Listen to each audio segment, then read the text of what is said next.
Welcome to the Gay Buddhist Forum, where teachers from all schools of Buddhism offer their perspectives on the Dharma and its application in modern times, especially for LGBTQI audiences. These talks are offered freely to the world and made possible by appreciative listeners. If you would like to support our efforts to share the Dharma with underserved audiences, please visit gaybuddhist.org. There you can donate, find a list of upcoming speakers, or enjoy many hundreds of these recorded talks dating back to 1996. Welcome back. Let's go around and introduce ourselves. My name is Jim Stewart. Richard Hayden. Mark. Tom. David. Michael. Dean. Martin. Paul. Todd. Joe. Susan. Mike. Bob. Steve. Clint. Roland. Bill. Peter. David. Ray Dyer. Larry Wish. Paul. Shephard. My voice comes back. Our dear friend Paul Shephard is a longtime Vipassana meditator, longtime member of the GBF, longtime heavy lifter. We cannot thank him enough for his various hats and tasks and behind-the-scenes efforts on our behalf. So constant thank yous are in order. He is also a skilled sexual addiction recovery counselor, and he's part of our series dealing with addictions and attachments in recovery. So welcome, Paul, and thank you in advance.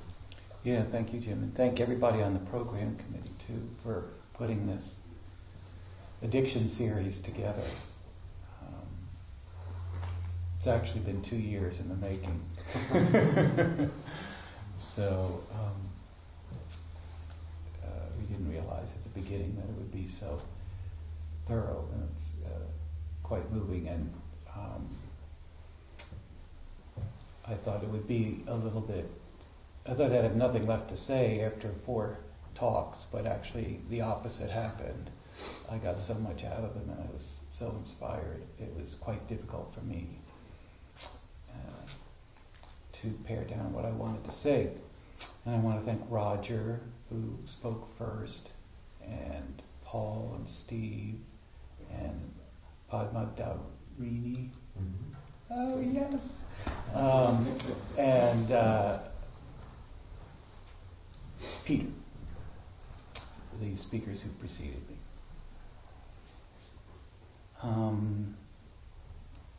Sex addiction was a huge problem for me, and it's a big problem in the gay community. A book came out last year that I highly recommend called Cruise Control by Robert Weiss, who has a sex addiction clinic in LA. And in this book he says that 1 out of 10 gay men has been afflicted by sex addiction. There have been a lot of studies on this. There's a lot of data out there. It's a public health issue, I think, because the HIV transmission rate, the last I heard, was still on the rise, and the sexual addiction component is never addressed. It's a political hot potato. And often sex addiction is the primary disease. The definition Peter gave last week of alcoholism is a primary disease. A lot of times sex addiction is the primary disease, and the drugs are secondary diseases if they become addictions that are feeding the sex addiction. So people come in with crystal meth problems and they get treated for crystal meth, and the sex addiction element is underdiagnosed or not diagnosed at all because it's not in the DSM, which is the official manual of mental disorders. There's a huge group of professionals that is trying to get sex addiction into the next DSM, so then sex professionals will know about it, and people will be able to use their medical care plans for treatment. There are actually treatment centers where people go in for 30 days, just like alcohol and drug. But they have to pay for it on their own, or else they have to have dual addiction so that their doctor or the can send them in for, marijuana addiction, even though the doctor, hopes, that the sex addiction or knows that the sex addiction will be treated. So what I'm going to do in this talk is talk about my problem, my addiction, and then I'm going to talk about the solutions that I found in Buddhism and 12-step.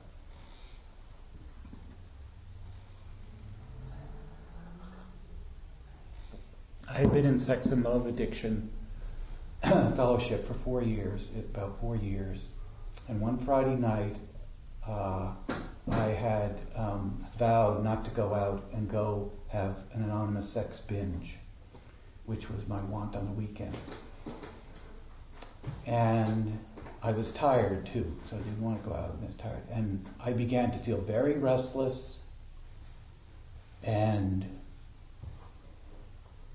driven to go out and have that sex. And it reached a point where I couldn't stop myself. The switch had been flicked, and I was on my way out. And I had been in the fellowship long enough to realize what was happening, and it was very, very frightening. Because I could not stop myself. And so as I was driving there, I started praying, and I defaulted to my youth, and I started praying to the Blessed Mother. And I started repeating the Hail Mary. And the prayer was not to have me stop, because I knew I was beyond that, but to witness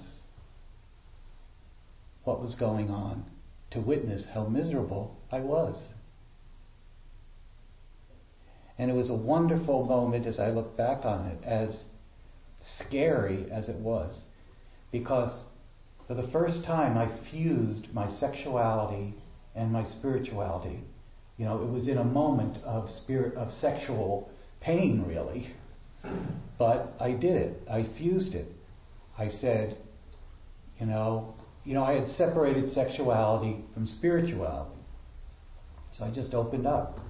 And after that is when I formed these sexuality and spirituality discussion groups in this Sangha, mainly for my benefit, because I wanted to see what I could learn, and it was a 12-week commitment, and the first group lasted for a year and a half, and the second one actually fizzled out before that because one guy moved, 2 guys moved, and so the group only lasted about 8 weeks.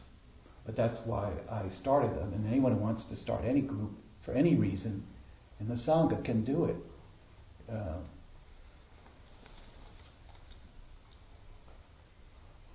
Okay, so I'm going to talk about my problem in 7 aspects.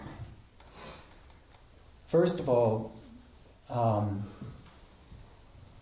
came to San Francisco in 1971. I had never had sex with anyone. I was a good Catholic boy, very repressed. I didn't masturbate until I was 22 years old. And I didn't have sex with anybody until I was 27.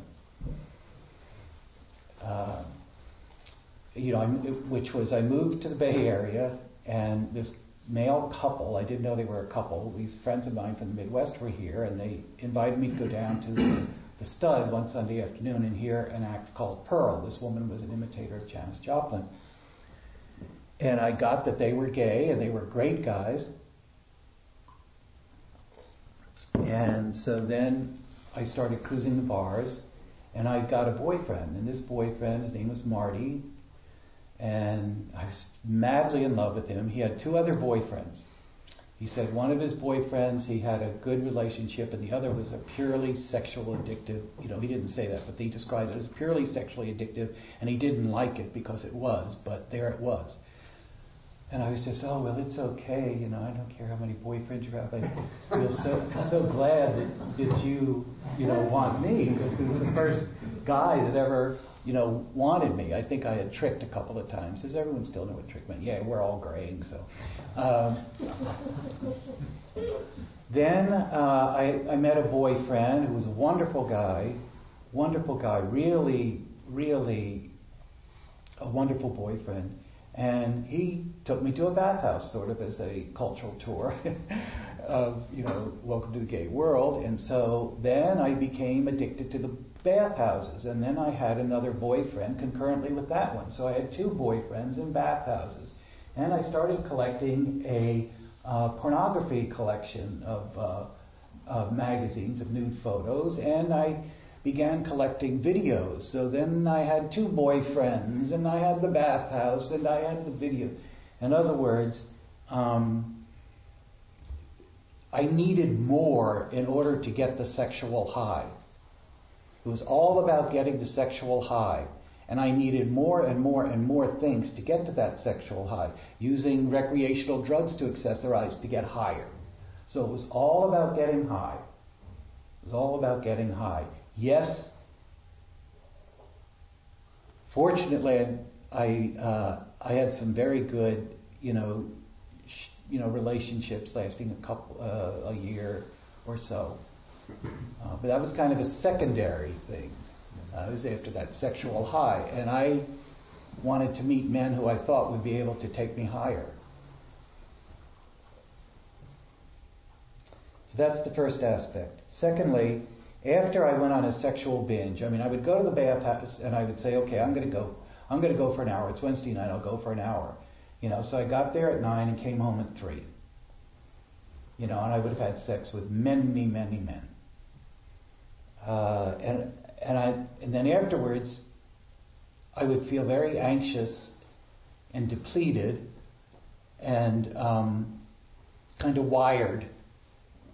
And so, a day or 2 later, I would go to a park and have more sex to try to cure what I didn't know I was experiencing was withdrawal from a sexual binge. That was the second element. And 3 is I need to go out more and more and more to feel sexually satisfied, sort of like 1. 4, I tried to stop, but was unable. That was the Friday night episode example that I told you. I tried to stop, but I was unable. In the 12-step lingo, I was powerless. Utterly powerless. I frequently spent more time cruising, binging, and recovering from those things than I intended, as I already told you. So the time element is another factor. Sometimes, the 6th one, I was late for work sometimes. As the disease progressed, I started going out less with friends on weekends because I wanted to save the weekends to make sure that I tricked. So I wouldn't make plans because I didn't want to say, okay, I'll go out on Friday and I'll make a plan on Saturday. Well, what if I don't get laid on Friday? So I'm not going to make any plans for Saturday. So I started just losing friends and isolating that way. And 7thly, I continued doing it even though I became anxious and depressed, and I knew I would be anxious and depressed if I did it, but I didn't care, and I couldn't stop. That was the 7th. Now, Peter knows, possibly, that I just described the 7 criteria for substance dependence, which is, this is the criteria, these elements of addiction is what they use for the diagnosis for alcoholism and drug addiction, which is called drug dependence. So the sexual addiction professionals are trying to, the DSM people said you have to give us data saying that sex addiction meets these criteria. So these professionals are collecting the data to try to put this in the next edition of the DSM.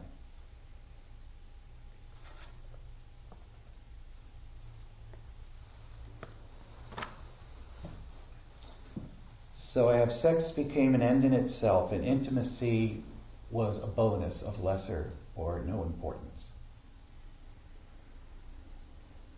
And we know that you don't have to fit all of those definitions of what I just said to experience suffering with sex. I think because sex is so pleasurable, there's going to be some suffering around it, more or less.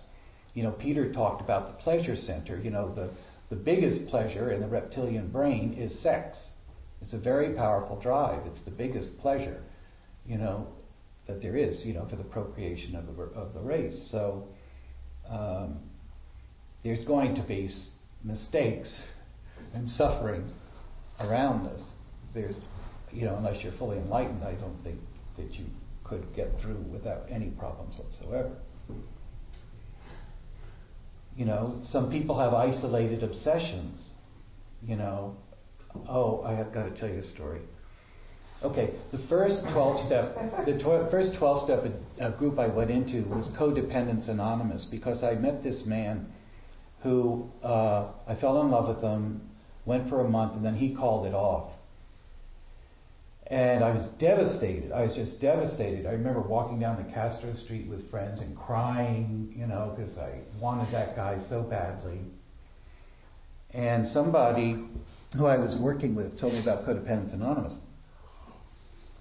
So I went to that group because I realized that without a relationship, I would fall apart. I was totally a relationship addict, codependent, love addict, whatever you call it. So I went into Codependence Anonymous because I just, was so dependent on people. And I was really surprised because I went in Berkeley across the street from the campus. It was mostly straight people, and they were control freaks. And they were in Codependence Anonymous because they were control freaks, and they were destroying their relationships because they were control freaks. Well, I was very attracted to control freaks, and I didn't understand what their problem was. And I said, I've never met such a miserable group of together people in my life. But I finally got it. I finally got that was the type I was attracted to, that those people were miserable, and the whole, pedestal that I had put these type of people on just kind of dissolved. Also, at the same time, I went on my first silent retreat. I went for a 7-day retreat up at Dominican College. It wasn't the gay and lesbian one. And I had, before going up there, I had this total obsession, crazy 24/7 obsession about a gay massage therapist who gave me just this really hot sexual massage, and he was really hot, and I was just totally obsessed by him. And I remember thinking, thank God, I can go up to San Rafael and have a vacation from this, and I drove up there, and I got in my car, and I was closing my door, I was going, what was I thinking? I'm going to have to sit silently for 7 days with this obsession. I went, oh, give me my money back.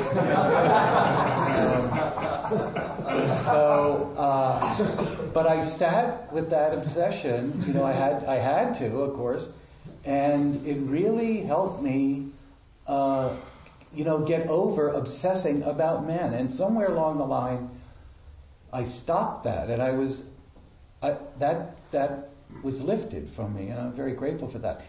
Then I heard about sex and love addicts, so I went in there, and I knew what sex addiction was, and I, codependency and love addiction are sort of similar. And I want to read from something. I want to read from Robert Wise's book, the Cruise Control book, because he talks about love addiction.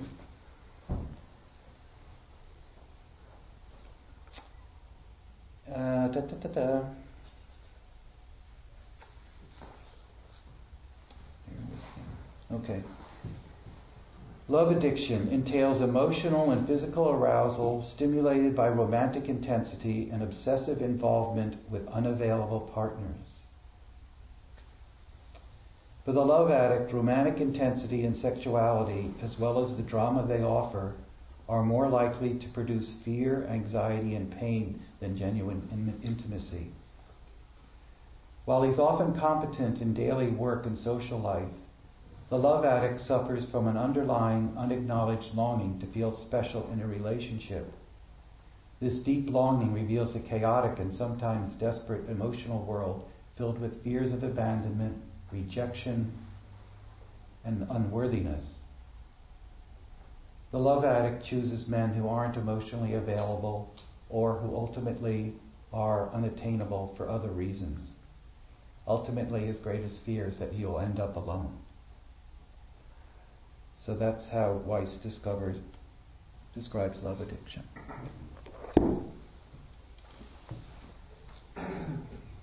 I want to talk about pornography, because certain sex addicts have a relationship to pornography as alcoholics have a relationship to wine or to alcohol. And whereas some people can use pornography, analogous to alcohol and have no problem, others have a big problem with it. The internet pornography is a huge, huge problem. Almost everybody that I talk to has a problem with internet addiction,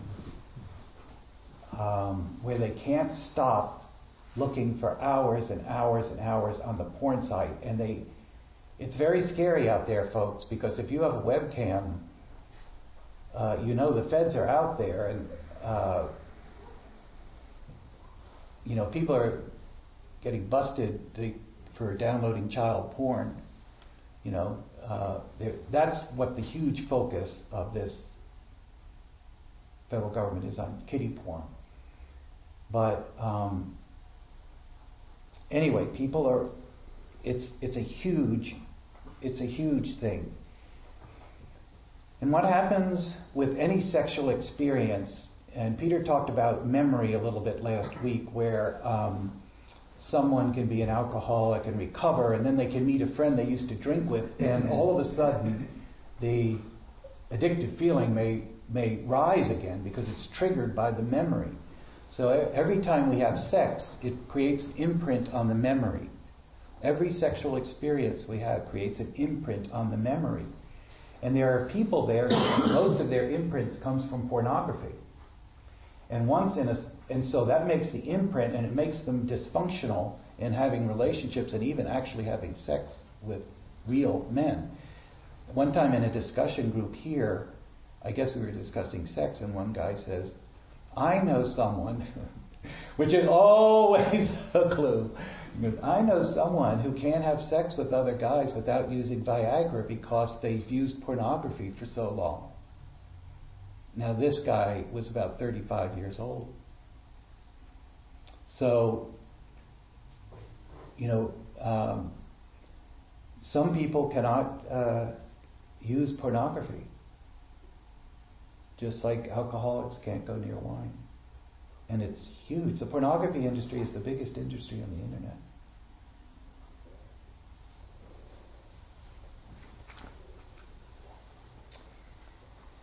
The effects of pornography on aging is very, very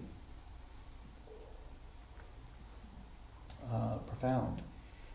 Because as we get older and we relate to these very youthful pornographic images, there's a big disconnect between, okay, I'm 55, but the imprint I have in my mind is 22. So people who are addicted to pornography can have this disconnect, which makes them very isolated and very sad as you get older. So that's that. Okay. Another thing is that Peter talked about the genetic component, and I just want to say I come from an alcoholic family. And because this is recorded, I'm not going to go into detail about that. But I will say my mother was an alcoholic and died an alcoholic. And I didn't know she was dying. And I loved my mother. And my heart was just ripped out when I got the phone call that she had died. And I had seen her deteriorate over 10 years. It was very, very sad. But there's alcohol. I come from an Irish Catholic clan. Yeah. Okay. And I was never an alcoholic. I remember getting drunk in high school and getting very sick, and ew, how horrible. And I remember after a final, one freshman year in college, I got drunk on vodka and got sick and actually had a blackout. And I just hated alcohol as a high. I loved wine and I loved scotch. I liked having a glass of scotch. but I was never an alcoholic, but I was a sex addict. So my personal belief, based on absolutely no research, is that the genetic component for like alcoholism is really a genetic disposition for addiction, because as much alcohol as there was in the family, I went for another addiction. And the reason alcohol is such a big addiction is that it's very accessible and it's free. I mean, not free. It's very accessible and it's legal, as opposed to drugs. So I believe there is a genetic component. Okay. The prospect of recovering from sexual addiction was terrifying to me, because I couldn't imagine what life was without it. It was very scary, and it really kept me from recovering. There are many other reasons. My recovery was very, very slow, folks. We're talking 9-10 years before I finally stopped acting out from my bottom line behaviors, which for me were anonymous sex and having and recreational drugs, having sex.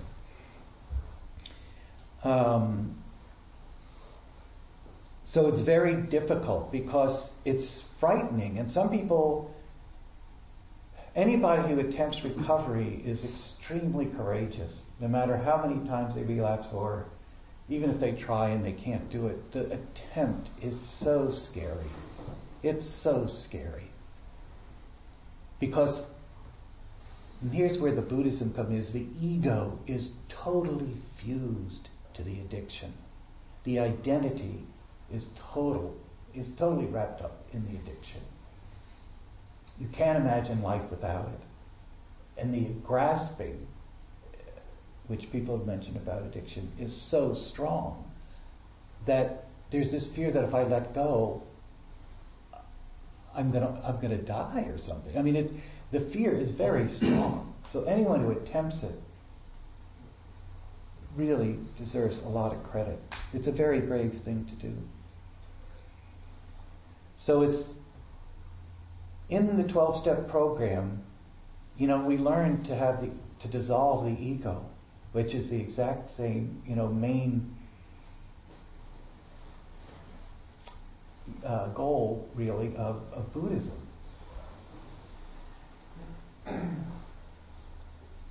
There are 3 jewels in the 12-step program to me. The concept of Buddha. You have to think of the concept of a higher power that's in the first 3 steps. The Dharma, there are teachings, there are 12-step teachings to help you overcome that you have to surrender to. And there's the Sangha. The Sangha is much stronger in the 12-step fellowship than it is in the Buddhist fellowship, because you make program calls to help you overcome your addiction. You have a sponsor, one person who you connect with, who actually guides you through working the 12 steps, and is a very, very close relationship. I'm very, very grateful to my sponsors, because working the 12 steps is very hard. And if you don't have someone who's really skilled, intuitively skilled, well, if you do have someone who's intuitively skilled, as I was lucky to have, it really helps, because it's a very tough thing to go through. Much tougher than anything like our Sangha has asked us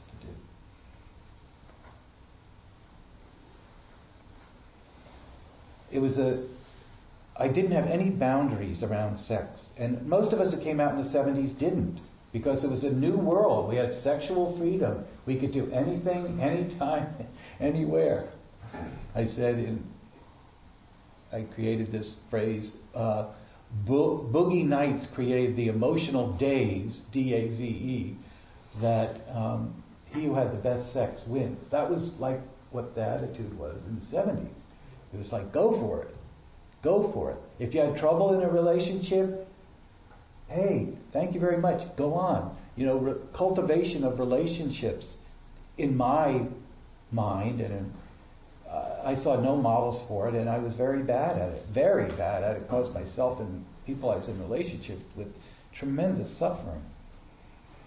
And so, that's what we were pioneers in doing and getting over this stuff.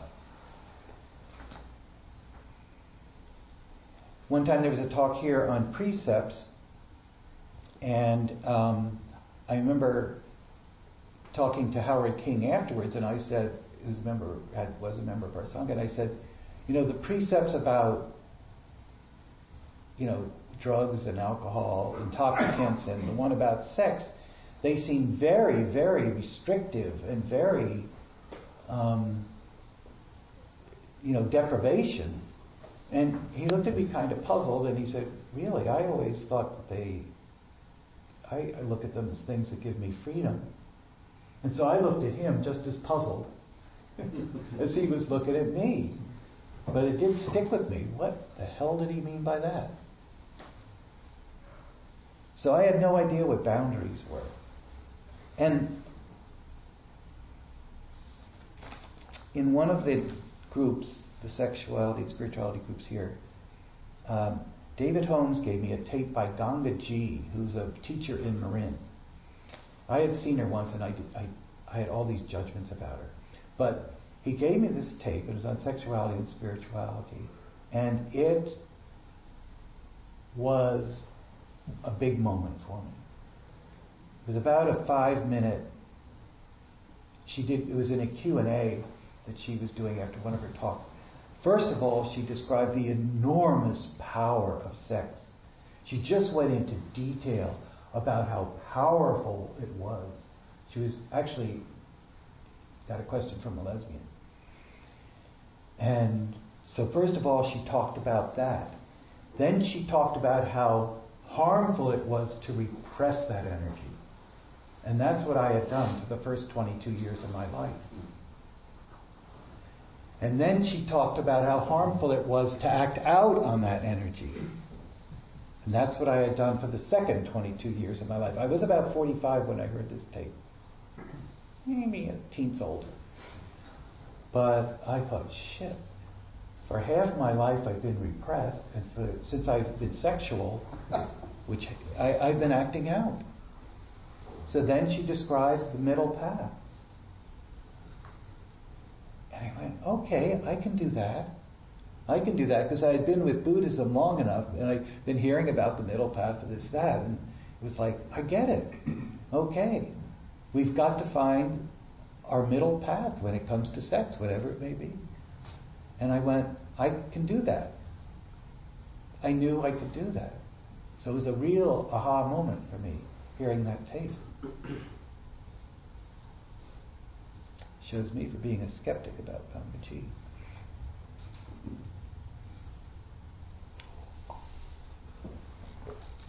Padma Dorini talked about boredom, about renunciation. People are afraid of boredom. The addict is terrified of boredom because the addict wants pleasure. And the addict would rather even have a negative state because at least there's some drama, maybe some adrenaline in the negative state. But boredom is really a trigger for addicts. So I just say that in response to her talk.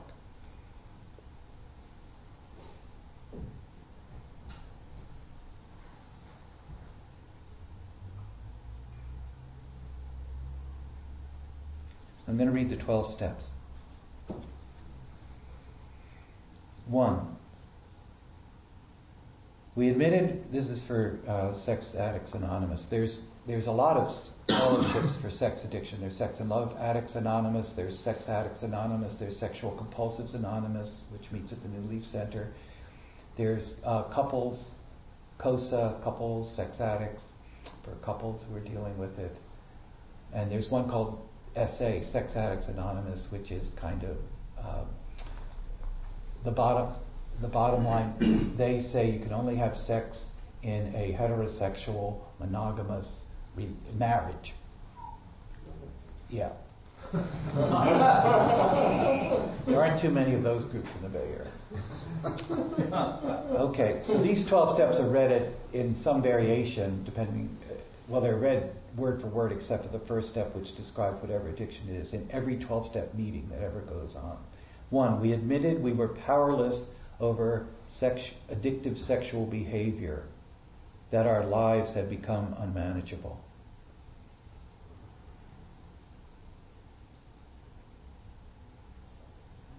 Now, the first step incorporates the first 2 of the Noble Truths. We admit suffering, and we see the cause, the addiction. So, those are to me, they were an incorporation, or I saw the first 2 Noble Truths in that. Second, came to believe that a power greater than ourselves could restore us to sanity. Ooh, I had trouble with that word, sanity. I'm not freaking insane, thank you very much. But the root word for sanity is sanus, Latin for health. And I certainly did not have sexual health. So, but I fought that word. Ooh, I hated that word. It took me years to get over my aversion to things in the 12-step program and to just take what I like and leave the rest, which is one of the slogans. Came to believe that a power greater than ourselves could restore us to sanity.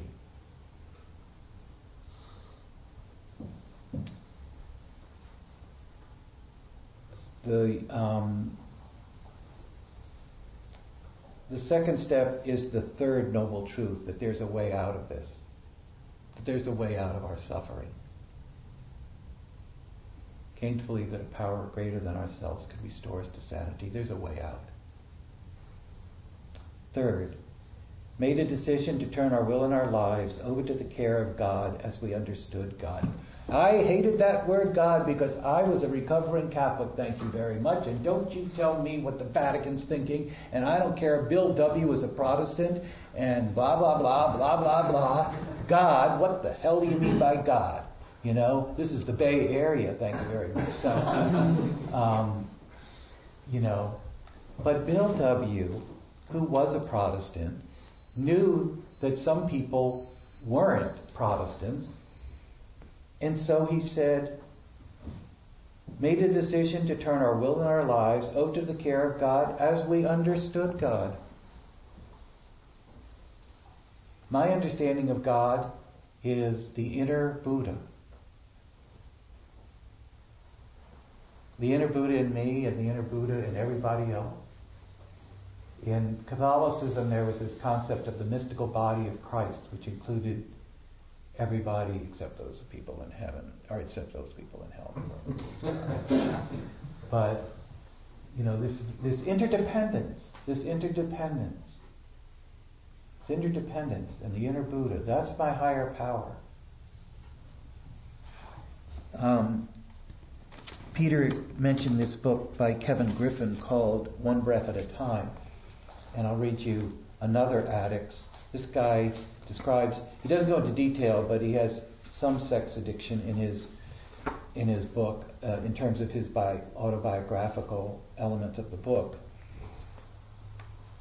And he says, by the time I got sober, my Buddhist practice had slipped, and through my time with the New Age guru who taught me to live on faith, he talked about he was with this New Age guru, I had reverted to an externalized vision of God, much like my childhood understanding from the Catholic Church.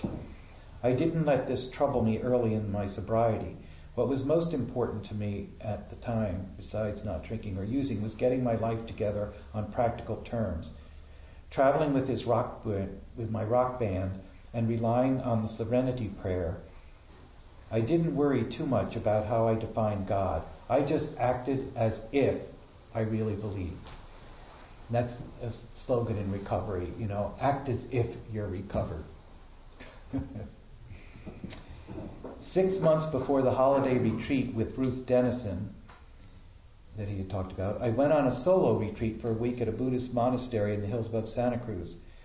The first couple of days sitting, I continued my usual prayer rituals, morning and evenings, But as I got deeper into practice, I found praying to something or someone outside of myself started to feel false and artificial. I asked myself what God felt like. As I meditated day after day, the idea of a being called God faded and was replaced by the sense of spirit that was in me and in everything.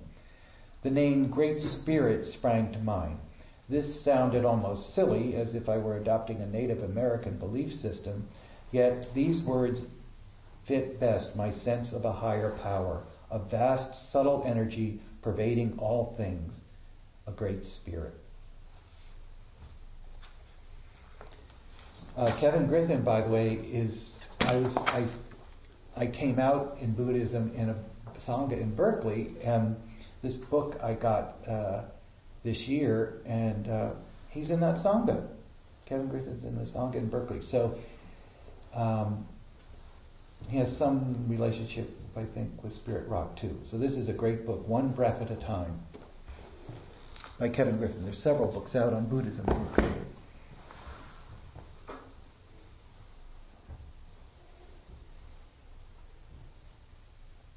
I also had a big aversion to the alcoholic. Bill W. wrote a book called Alcoholics Anonymous, and it's referred to as the Big Book. And it's all of the 12-step fellowships refer to this. And I hated the readings from this. Because God, first of all, is very male-oriented. And he's always talking about him and, the wives of alcoholics, and he doesn't really acknowledge that women are alcoholics too. So that really, I hate this 12-step movement because that guy Bill W. is really way off.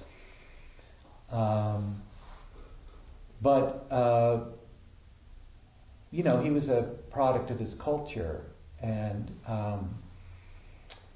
so anyway, I was reading the Big Book in preparation for this talk, and I found this awesome passage that I want to read to you.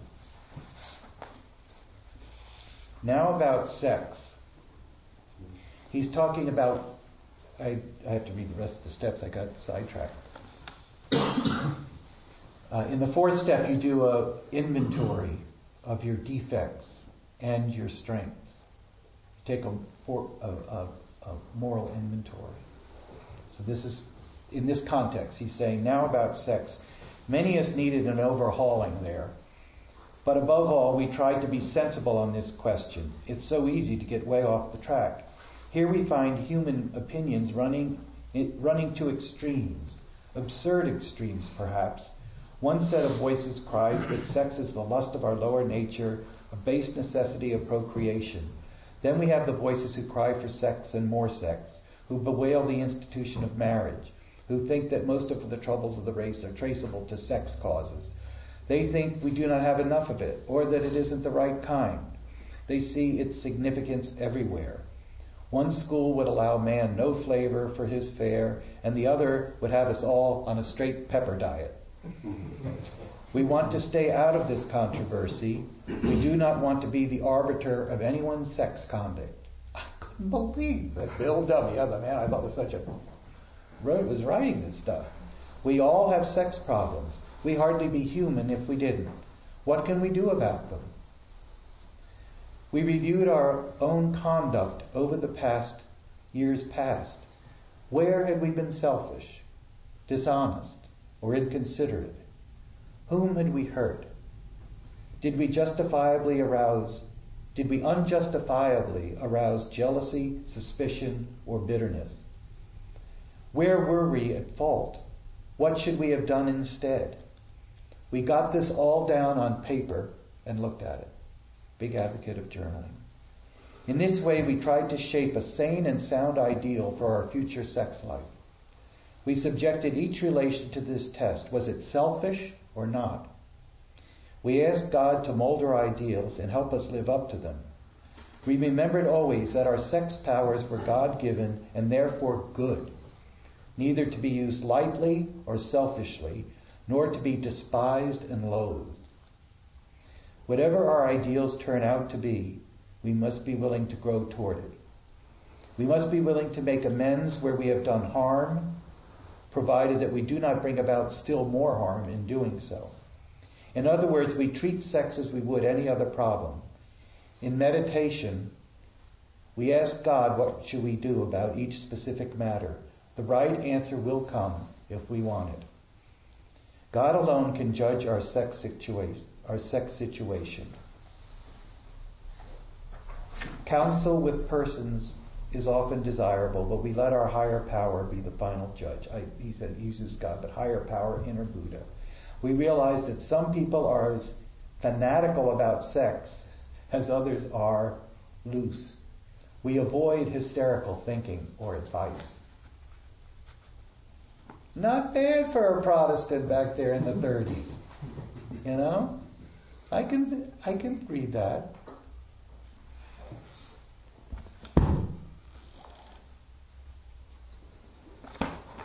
Into the home stretch here, folks. Yeah, the rest of the 12 steps. So the first 3 steps have to do with getting it together about what your higher power is. 4, made a searching and fearless moral inventory of ourselves, what our defects are, what our strengths are. 5, admitted to God, to ourselves, and to another human being the exact nature of our wrong. Whew. Because when I did this with my sponsor, I could admit it to God and I could admit it to somebody else. But admitting it to myself was really hard. And I was so glad I had a good sponsor, to hold me while I did that. Because I had to realize the enormous pain I had caused myself and other people.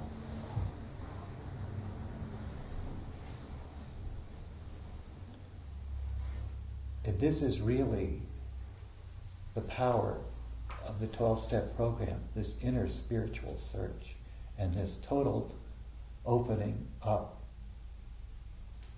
to being honest with yourself. 6, we're entirely ready to have God remove all these defects of characters. 7, humbly ask God to remove our shortcomings. And me and my sponsor, we would have rituals around this. We did rituals around this. We made up rituals. We co-sponsored. 8, made a list of all persons we had harmed, ever, and became willing to make amends to them all. 9, made direct amends to such people wherever possible, except when to do so would injure them or others. This is pretty heavy stuff, folks. And it's a spiritual effort that is, I've never seen it required so much in Buddhism. It's a little bit stronger. 9, made a direct amends to such people wherever possible, except when do some injury. 10, so those 4 through 9 are the working steps. That's where you do the work. And then the last 3 steps are maintenance steps. 10, continued to take personal inventory, and when we were wrong, promptly admitted it. Now, some people do this on a daily basis. I wish I was that good. I do it sporadically. But I was thinking, as Buddhists, we could review the Eightfold Path, periodically. Did we have right view? Did we have right thinking? Did we have right mindfulness? Did we have right speech? Did we have right action? Did we have right effort? Did we have right concentration? Did we have right livelihood? One day I decided I was going to do right speech for one day. That's probably the hardest one. So I was okay until evening when somebody called and he liked to diss people. And when he called, I went, I'm not going to do that. I know that this guy likes to do it. I'm not going to do it. And 5 minutes later, I was doing it. Right speech is very hard to practice. You look at Thich Nhat Hanh's or someone else's description of what's involved in right speech and say, okay, today I'm going to do right speech. And good luck. It's really hard. So the 12-step people, the 12-step program says, we are asked to do this type of inventory on a regular basis. 11, sought through prayer and meditation to improve our conscious contact with God as we understood God, praying only for knowledge of God's will for us and the power to carry that out. What a wonderful prayer. And it's sort of like the metta prayer that I do. I pray for peace, I pray for freedom, I pray for happiness, health.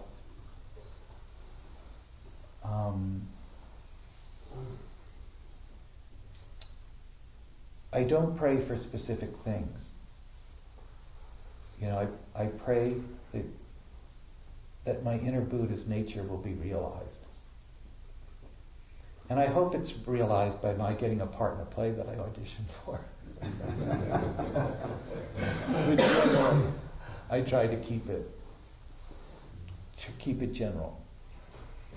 12, having had a spiritual awakening as a result of these steps, we tried to carry this message to other sex addicts and to practice the principles in all areas of our lives. So what that means is once you have a lot of recovery, you stay in the 12-step meetings and you talk about your recovery so that the people who come in know that there's a way out for them and that there's hope. And then practicing the principles in all our affairs. So you take that Eightfold Path and you do it in all of your affairs. It's kind of daunting, but that's the goal.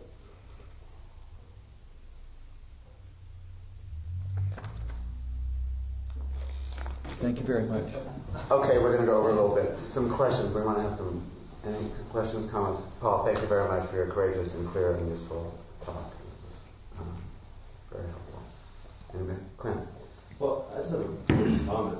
This is such a thorny issue because I was aware of as a gay man of a certain age that there are so many forces outside that they try to use whatever method they can to shame us, and they're out there and they're relentless. And so the first shaming message is that being gay, there's something wrong with being gay, and then for those of us who can get beyond that, at least to some degree, the next shaming voice is there's something wrong in being sexual in an unconventional way, and which means like outside of a committed relationship.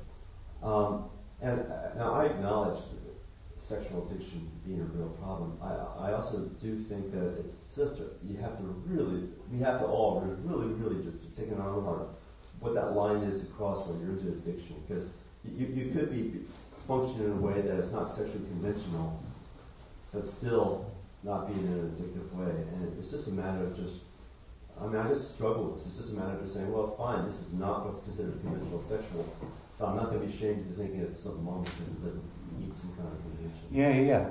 I think you might benefit by reading Cruise Control because he supports that 100%. He supports that 100%. Steve?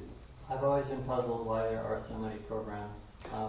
Is that geographical or philosophical, or what's your understanding of why there's so many? Sex and love addicts deal with the love addiction, which is a lot of time fused to the sex addiction. The Sex Addicts Anonymous and the Sexual Compulsives Anonymous deal just with the sex aspect of it. And why different ones formed might be geographic. I know I was interested in Sexual Compulsives Anonymous, but it was very hard in the 80s to find a meeting. But it was very big in New York. And SLAA was really big in the 80s, and SAA wasn't so big. And now, I think I used to come over to San Francisco when traffic on Saturday wasn't a total nightmare. And I think the gays went over to Sex Addicts Anonymous. That, my gay friends, that's what I suspect. So, SLAA, I think, was the first one. I'm not sure. These came out in the 80s, so I'm not sure why that is. But it's kind of funny because there's a recovery house near me called the Mandana Center, and it's really a building that's devoted to 12-step meetings and 12-step presentations and stuff like that. And I was talking to the director there, and she says, we're not allowing any more sex meetings in this building because their mission was they're part of Horizon Services, which is set up for drug and alcohol abuse, and they said, there's too many S groups in the building. We're not allowing any more. Okay, great. I just want to say I appreciate the acknowledgement you made of sexual repression. I think the time I grew up, probably the same time that you did, that there was terrible denial of that gay sex was a possibility or a reality. And then when gay liberation came in the late 60s, early 70s, it was like the pendulum could swing the other way. We were the kids in the candy store. We could do anything and have anything, and free for all. And I think that I think in Roger's talk he said something about there's this attachment and then there's aversion, and they're both they work together. It's like because we have the repression and the aversion, there's a natural sort of swing to addiction after the aversion. I really think that people maybe who grew up in China or East Asia probably don't have the same sort of thing about sex addiction that we have in this country because they maybe didn't grow up with that kind of repression for 1,000 years. Could be. But yeah, that's what happened to me. No sex, total sex. Can I ask the two of you, what would be the survival value of watching sex? Say what? Just in terms of what is the power of that people like to watch, pornography, of imagining other people having sex as opposed to your own experience of seeing images of sex happening. Why do you two have any speculations about why that would arouse the pleasure reward center so powerfully for some people? Well, I'm going to say the same analogy as alcohol and like a bar. It gets to the people who are alcoholic. The bar itself then becomes attractive and one gravitates toward the bar. It's a kind of a generalizing association. And men are very visually oriented when it comes to gross generalization. But as opposed to women, the sight of sex or the sight of different things is much more, what the person looks like is more important for men than it is for women. So I think pornography for women, I think, is a much smaller aspect of the total industry than pornography for men. I think it has something to do with this visual. Yes, Richard. I think it has to do with how a person gets attracted to sexuality. Or I think we each have a unique history of sexualness. And you learn your sexuality in a particular way, and then you like to reproduce that, or you like to see that over and over. It sends you back to how you learned it. So I think even like pornography, you look at different directors of pornography, and they do the same thing over and over, down to the smallest detail. So I think each person has a unique sexual history that drives us in certain ways, and and it compounds over time. When I was an adolescent, again, this is like in the mid-'60s, there was no pornography. I mean, like, you might maybe buy a Playboy and see breasts, but there's just none out there like it is now. Or you have to really hunt it down. I grew up in suburb of New Jersey. I was this gay adolescent. I was just horny all the time, and didn't know what to do with it. So, but the only outlet I could allow myself to take the bus into New York City and get off in Times Square and just go from one porno shop to another and just look at these images. I was so thirsty for it. It was the only chance I got to see what naked men looked like. And it really imprinted my mind. It was so exciting to get on that bus and to go and just release this repression. And so, you know, I have to admit, even today, I fucking love porno. Because, you know, I'm just imprinted by it. I just love these images of these, and it's just great that it's so accessible. And I have to worry about the addictive part of my attraction to this stuff. I realized there was just a couple months ago, there was an article in the New York Times about a discovery of a new type of brain neuron that was sort of, they think, the basis of empathy. So a monkey that was hooked up to have a brain test saw a lab assistant come in licking an ice cream cone, and the monkey's pleasure center burst forth.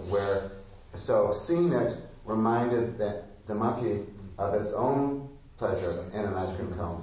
So they think that this is somehow how we learn from seeing other people's experiences, why movies and theater are so powerful, because we can actually get the juice by watching someone else's experience. Anyway, we need to close. Paul, thank you very much. From a program committee point of view, shall we continue this line with some regular? Think about it. We have another duo who are going to speak in July about codependent aspects of emotional addiction. I think there are a lot of questions that have been aroused that apply to human suffering. I suppose we get other things. I mean, we're not. Do we have a host? Oh, also, anyone here for the first time? Welcome. What's your name? Bob. Bob. I'm acquaintance of Paul. Oh, great. Terrific. Welcome. Yes, I'm the host today. Great. And I want to remind you, I brought some food, some snacks for afterwards. And clean up, if you use a teacup or you undo something here, be sure to clean it up. Also, the Donna Bowl, I'll be bringing the Donna Bowl around. We have a suggested donation of $5, but give as much as you can, please. And there's sign-up sheets, too, for anybody who wants to be on a directory or whatnot. The newsletter is. Well, I'm doing a GBF hike on Mount Tam next Saturday. So I was just up at Mount Tam a couple weekends ago. Beautiful. This is the time of year before it starts getting brown. It's just and I was just in Green Gulch this morning doing muffins, and I was in the Mount Tam area, and still the hills are just very green and very lush and very alive. So this is the best time of the year to do it. It's not going to last much longer. It's not like the Point Reyes hike. This is just going to be maybe like a 2 or 3 hour hike. We're meeting here at 10 o'clock in carpool for anybody who's interested. When you say here, do you mean right here? Yeah, right outside. Okay. And carpool, and then it's just going to be up to. I know a really pretty hike that you get lots of views and lots of redwoods, a lot of nature shit. So, all the nature stuff. So, no, in addition, I would fly. When would you be back here? Turnaround time. I would say early afternoon, like around 2 maybe. Mm-hmm. Okay. So, do you suggest we bring a lunch or something? Oh, yeah, it's all here. Yeah, lunch, sunscreen, all that stuff. Right? I'd just like to remind people about the GBF directory. We have like 50 names now, so we're kind of winding down. But if you're not on the directory list and would like to be, it'll be on the desk just to the left of the exit. and you can add your name on blank pages or correct any corrections that may not be accurate. Just a note on that, one of the tools of the 12-step program is program calls. And one of the purposes of this directory is you can ask somebody maybe, are you willing to take a call if I want to talk about something and, work it out on a Buddhist perspective. I actually have started doing that with some of my friends in the Sangha. And so that's maybe one of the uses of the directory. And Joe, you have performances starting next weekend, right? He's one of our best choreographers and event producers, so in collaboration with Michael Tilson Thomas. Is that at Yerba Buena Center? Yeah. June 2nd. June 2nd. But he also has a production of The Magic, which is ongoing now, which I'll see in a couple of days, which sounds just great. CJ. I'm the potluck coordinator. We have a potluck on the 11th of June over at Kay's Place in Berkeley. You're all highly suggested to go. And, it's got a beautiful house, beautiful views, the whole bit. And in the end of July, I believe the July 30 is another potluck at Lee's Place on 17th Street, which is very accessible. And if the weather's nice, it'll be out in his yard. Anybody want to do a potluck? See me. Well, let's get to circles and things.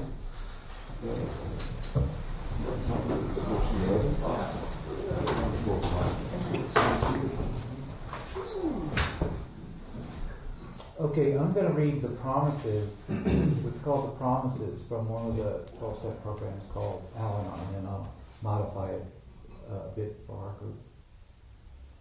If we willingly surrender ourselves to the spiritual discipline of Buddhism, our lives will be transformed. We will become mature, responsible individuals with a great capacity for joy, fulfillment, and wonder. Though we may never be perfect, continued spiritual progress will reveal to us our enormous potential. We will discover that we are both worthy of love and loving. We will love others without losing ourselves, and we will learn to accept love in return. Our sight, once clouded and confused, will clear, and we will be able to perceive reality and recognize truth. Courage and fellowship will replace fear. We will be able to risk failure to develop new hidden talents. Our lives, no matter how battered and degraded, will yield hope to share with others. We will begin to feel and will come to know the vastness of our emotions, but we will not be slaves to them. Our secrets will no longer bind us in shame.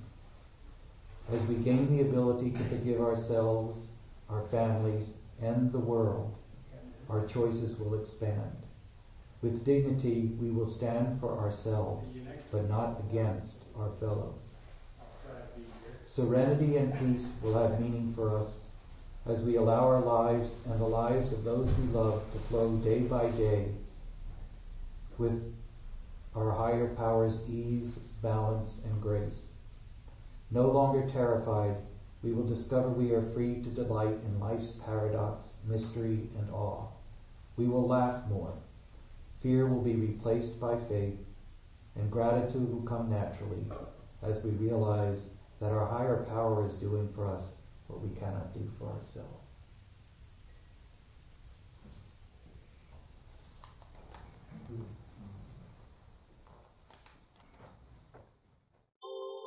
Thank you for listening to the Gay Buddhist Forum.